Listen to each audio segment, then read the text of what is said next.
Galactic Quarantine. Personal Log, Cycle 7.4. This is Zyler, Chief Xenobiologist of the Vexorian Institute. I've reached the edge of the exclusion zone. And there it is, the infamous Class 12 Death World, designation Earth.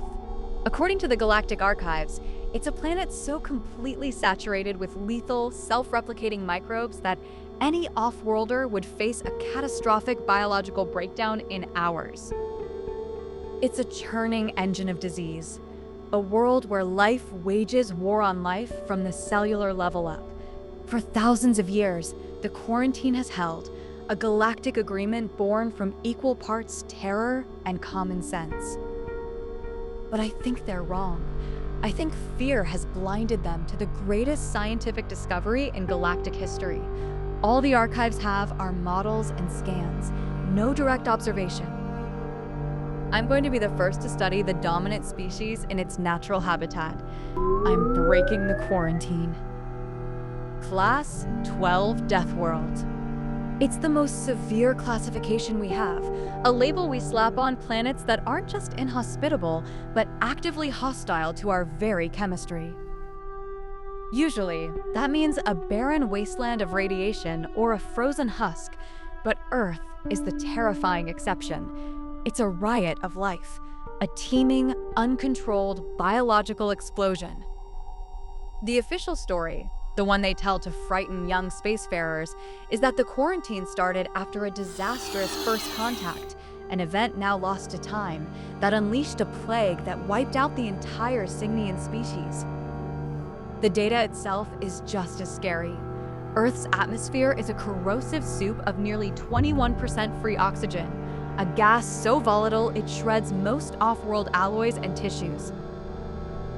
The planet is rocked by wild, unpredictable weather, drenched in solar radiation, and has a gravitational pull that would be crushingly uncomfortable for most. The archives describe a world in constant, violent flux, but the real terror, the reason for the quarantine, is what you can't see. The planet's surface, its water, its very air, it's a living weapon. It's a seething broth of trillions upon trillions of microorganisms that have been in a planetary arms race for billions of years. Viruses that hijack cells, bacteria that devour flesh, fungi that puff out neurotoxic spores. To the rest of the galaxy, it's a vision of hell. To me, it's the ultimate puzzle. How could any complex organism evolve here, let alone dominate? The official theory is that the natives must live in sterile, hermetically sealed environments they built for themselves. Today, I'm going to prove that wrong. My stealth ship slips through the atmosphere undetected, its hull shimmering as it counteracts the corrosive air. I'm sealed in a Class A biocontainment suit, the best tech my people have ever built, and my internal sensors are already screaming at me. Atmospheric corrosives detected. Airborne microbial signatures 1,000,000% above safe levels. Proximity alert, multiple unknown macrofauna. I filter out the noise and descend toward a small, isolated dwelling. It's surrounded by cultivated plants, a garden. My target is a single specimen of the dominant species, a bipedal creature the archives call a human. It's a she, and she's performing some kind of primitive landscaping. My scanner tells me she's female, and she looks so fragile. Soft skin, no natural armor, no obvious weapons. She moves with a strange, loping grace, tending to her flowers.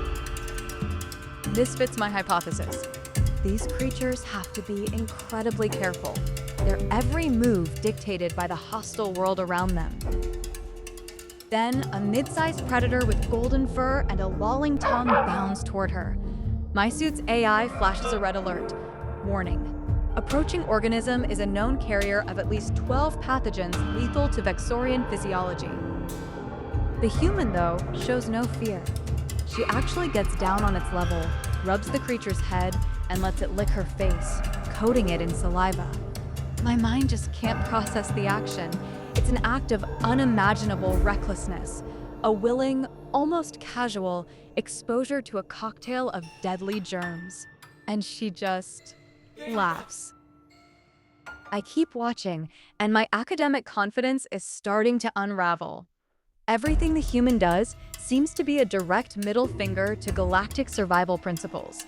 She takes a deep breath, pulling the toxic air into her lungs like it's a fine perfume. She plucks a red fruit from a bush, one my scanner flags for mild neurotoxins, and eats it without a second thought. A flying insect with a venomous stinger lands on her arm, and she just flicks it away with an annoyed grunt. Then it happens. The moment that shatters my entire understanding of this place. While trimming a thorny plant, a sharp spike cuts her finger. My bioscanner goes nuts. Warning, epidermal layer breached. Environmental pathogens have entered the bloodstream. Catastrophic immune response imminent. This is it. The fatal mistake. Introducing the planet's microbial soup directly into your circulatory system is absolute, irreversible suicide. According to every biological model we have, she has minutes, maybe seconds, before total systemic collapse. I get my recording instruments ready, preparing to document the tragic but predictable end. But she does something that freezes every circuit in my brain. She raises the bleeding finger to her mouth and cleans the wound with her tongue. My suit's AI has no protocol for this. It just flashes a single word: incomprehensible. She has just mainlined a hyper-concentrated dose of pathogens from both the environment and her own mouth directly into an open wound.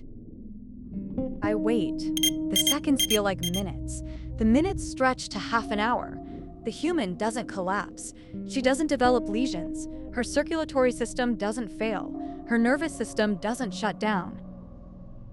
Instead, she wraps a small piece of colored adhesive around the cut and just keeps working. She hums a little tune. She pulls weeds. She drinks water from a rubber tube, water that my scanner says is teeming with what I can only describe as world-ending plagues. Every single thing she does is a death sentence. Every breath is an act of war. Every meal is a gamble with poison. Every minor cut is a battle against an invading army of microscopic killers. And she's winning, effortlessly. And that's when it hits me. I've been working under a profoundly flawed assumption.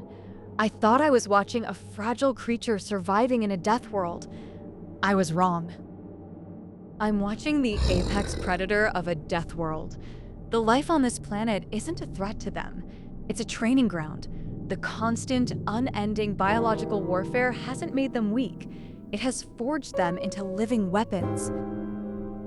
Their immune systems aren't passive shields. They are hyper-lethal arsenals, honed over millions of years of non-stop conflict.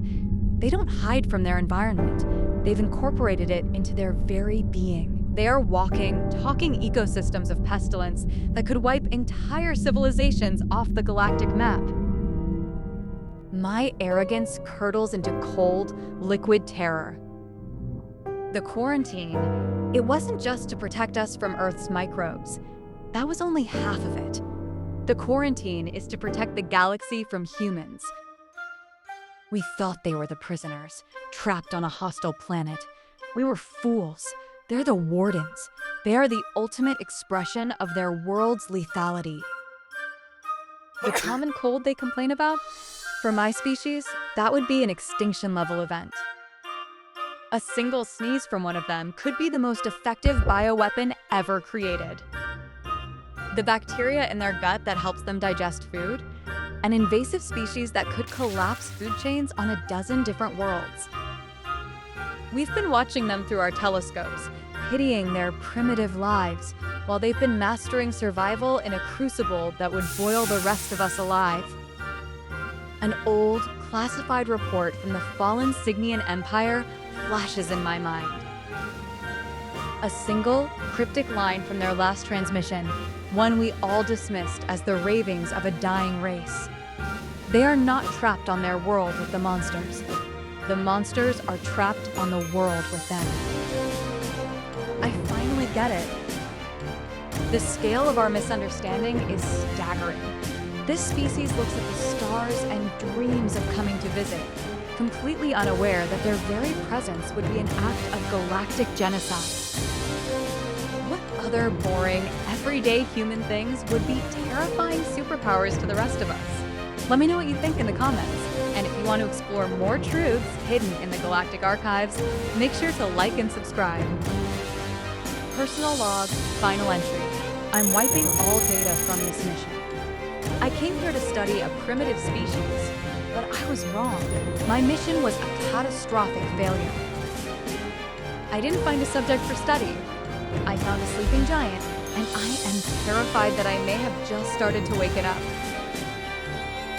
The quarantine has to hold, not as a matter of policy, but as a matter of survival for every other living thing in this galaxy. We have to pray they never develop a true interstellar drive. We have to pray they never decide to come and visit, because Earth isn't their prison, it's their fortress. And the moment those gates open, the rest of us don't stand a chance. Thanks for watching. Please like and subscribe if you did not do this yet. Let me know what you think about the video and what your thoughts are.